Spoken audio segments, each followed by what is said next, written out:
Episode 173. Are these comics going to make good film and television shows? We have Green Lantern number 17 and G.I. Joe number 1. Let's talk about them right now.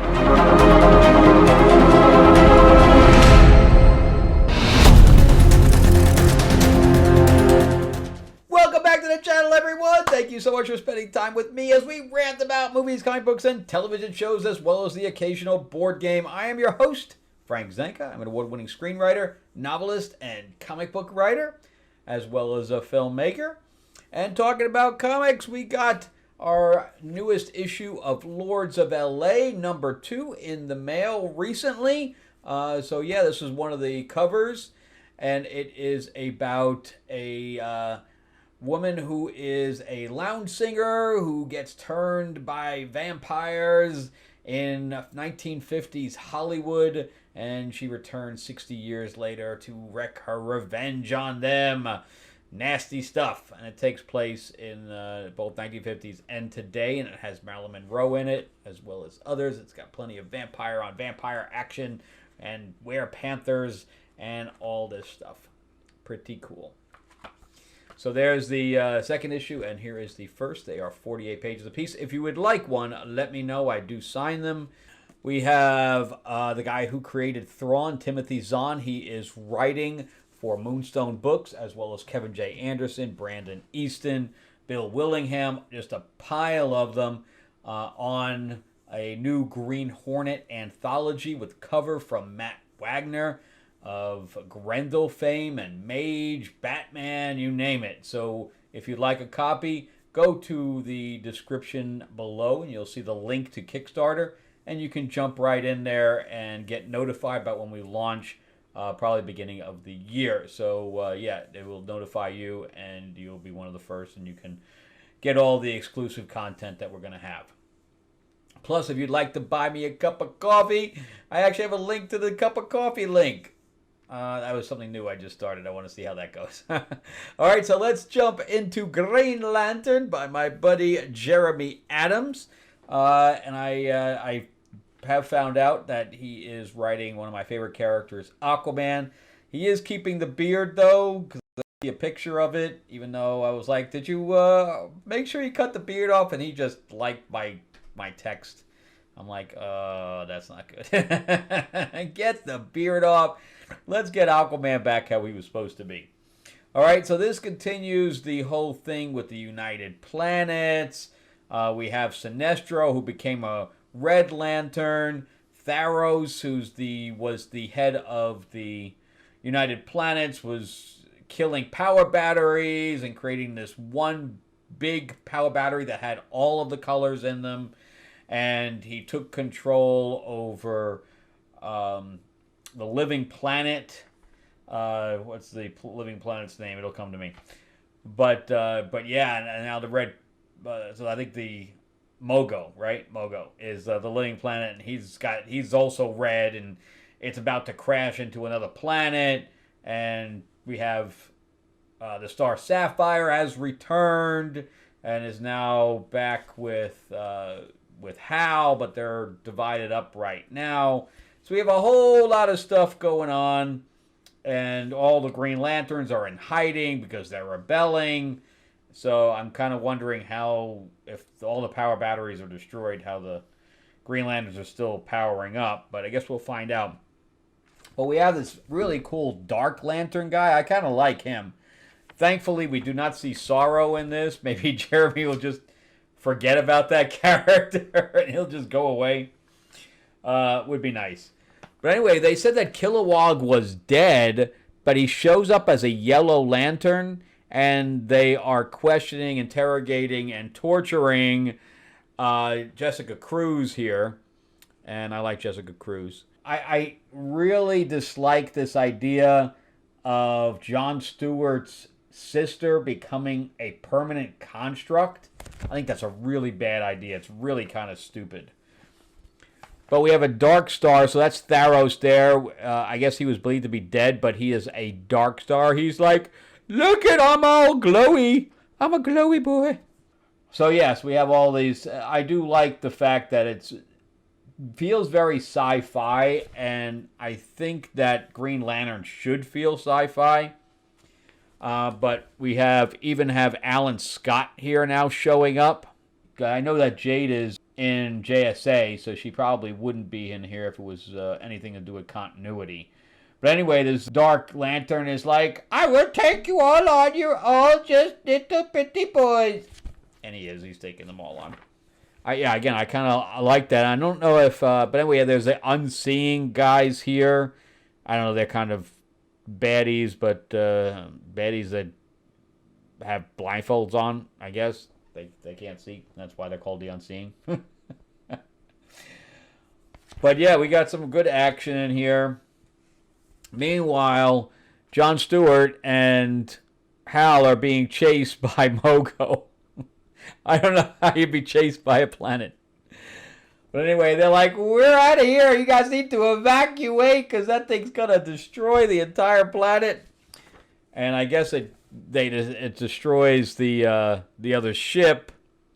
And they're like, yeah, we're out of here. And so they get onto the planet real quick and say, get off, evacuate now, get out.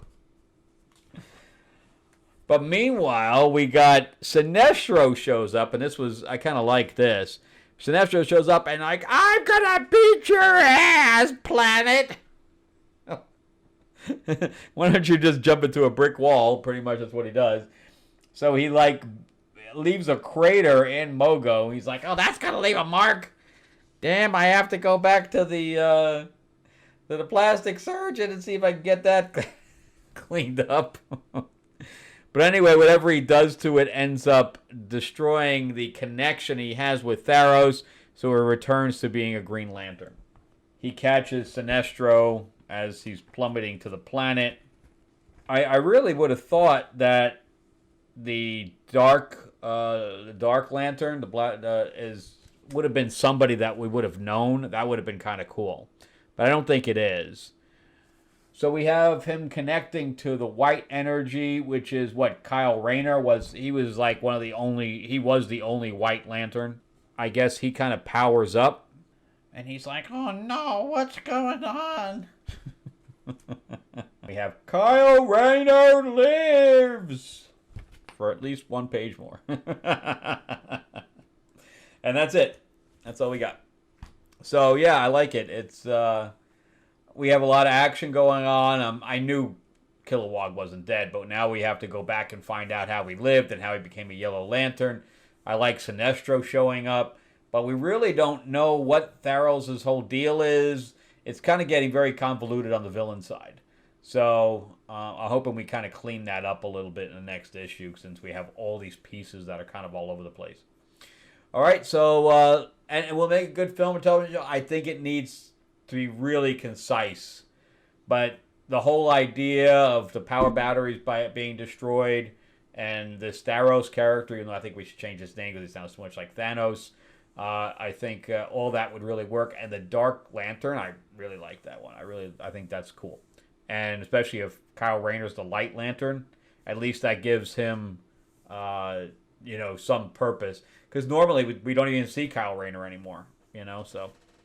All right, so now we're going into G.I. Joe #1 by Joshua Williamson. I'm not really a fan of the art. It's the same artist that was on Duke. So we have this Energon universe that connects Void Rivals, Transformers, and G.I. Joe, which is all pretty cool. And all we've been doing is like doing one-shots, well, not one-shots, but mini-series on individual characters. So we had Duke, we had Cobra Commander, we had Destro.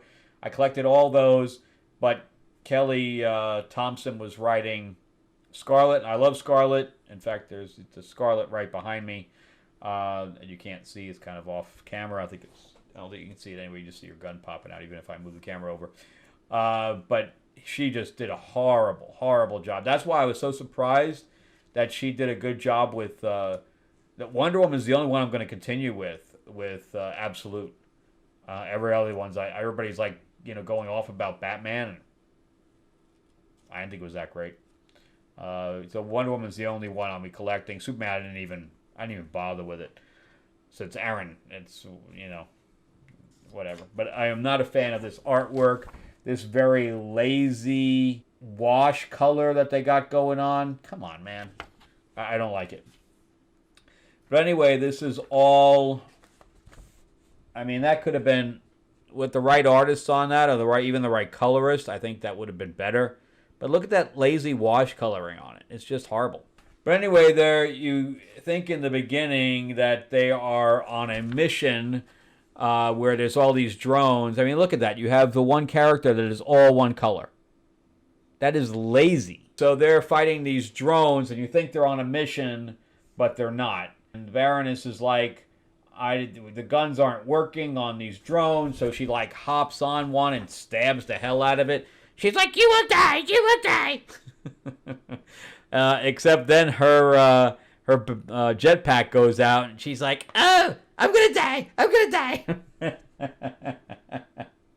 So she starts plummeting, and Duke goes to rescue her, and she's like, see, this is all your shoddy G.I. Joe equipment. It's all crap, blah, blah, blah. But anyway, he saves her. And then we switch over to Cobra, and they're just in Springfield, and they're just gearing up. And I do like this, where Cobra Commander, we see kind of him like almost like a Darth Vader moment. And he's got this robotic arm and all this stuff. And he's like, you will not jump into my room without knocking on the door. Don't you see I'm naked? But anyway, he says, look, I made new guns. He's like, yeah, I've seen these guns before. And he says, no, you haven't. And we got laser guns. He's like, oh, that's really cool. Okay, I forgive you. So we have a situation where they're supposed to protect part of the Energon, I guess. I guess it's part of the Energon rock. But we get this part, I guess, with Flint just on his own little... Look at the lazy coloring there. I'm going to make this one purple. I'm going to make this one yellow. I'm going to make this one purple. It's horrible. It's horrible. Just lazy shit. But anyway, he's on this whatever mission that has no bearing on anything. And then Duke is like, oh, I don't know. This is not really working out. And the general comes up and talks to him, and I think it's Duke, right? No, Duke, I forgot the name of the general.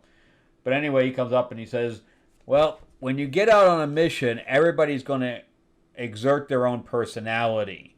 So you trying to make them like you is not going to make them into the unit you want them to be, which I thought was very interesting. Flag. I think it's Flag, right. But anyway, he's like, I hear you, I hear you. So anyway, he comes in and says, we got a mission. Ends up being this babysitting mission that nobody's really happy about. But I kind of like the way this is done, where they're each giving the same mission to each other, and it's kind of split down the middle between the good guys and the bad guys. I thought that was pretty interesting. So yeah, so the whole beginning part is just the introduction to the characters. Now we get a mission, and then they go out on the mission. And they're like, Baroness is like, I'm done with this, man. I'm on a babysitting mission of a rock. Except it gets real exciting real fast because Cobra then hacks their systems. We have, I forgot the name of the helicopter. The helicopters that come from Cobra.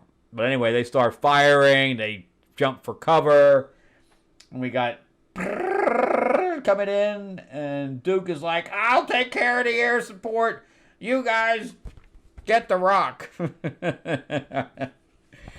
And he literally does a Neo there where he jumps onto the thing. Baroness is going to town on those guys. Like, I will kick you in the head. He throws the guy out. I hope he jumps into that thing quickly. But anyway, Stalker's like, that looks like a grenade at my feet. Oh, Jesus Christ. I knew I should have stayed home today. But anyway, we have all the Cobra guys showing in, and they're trying to get the rock onto this pallet, so they can get it out of there. And Rock and Roll slams the guy in the head. We get like a fist fight going on with the big guy from Cobra. And he's like, I'll go get him, I'll attack him. And he's like, gets shot like 20 million times with lasers. So at this point in time, Rock and Roll's already dead. So let's do a quick recap. So G.I. Joe #1. Yeah, I like it. I don't know where the story's going yet, but from everything that we've seen so far, I think that I would love to see a new G.I. Joe movie. I just watched Snake Eyes over again, and it has good action, but it's just not Snake Eyes, and it's just not Storm Shadow. And even with what's her face playing Baroness and Scarlet being in there, it just wasn't Snake Eyes, man. It just wasn't, and that wasn't Storm Shadow. It was if it was called something other, and the snake thing was way out of left field, man. That should never have been in there. And then The Rock with fire, they went too supernatural with it. It was just weird. They had to really dial it back, and he had to have the helmet on. He never got the helmet until the last 5 seconds. That was all just bad moves. But anyway, so I would love to see a new G.I. Joe movie. And then Green Lantern, yeah, it just needs to be more concise. But yeah, it has some really good stuff in it by Jeremy. All right, that's it for me. Thank you guys so much for watching. I greatly appreciate it. Remember to give me a like, give me a thumbs up if you can. And if you can, subscribe to the channel, please do. It is free. It'll really help me out if you do that. Remember to click the little bell, ding, ding. And yeah, if you want to buy me a cup of coffee, the link is in the description below, along with the link to the Kickstarter for the Green Hornet anthology. That's going to be awesome. It's got some great writers on there, and then there is a signed option as well. All right. Thanks a lot, guys. I will see you guys on the next one. Check out some of my other videos as well, and have a great week.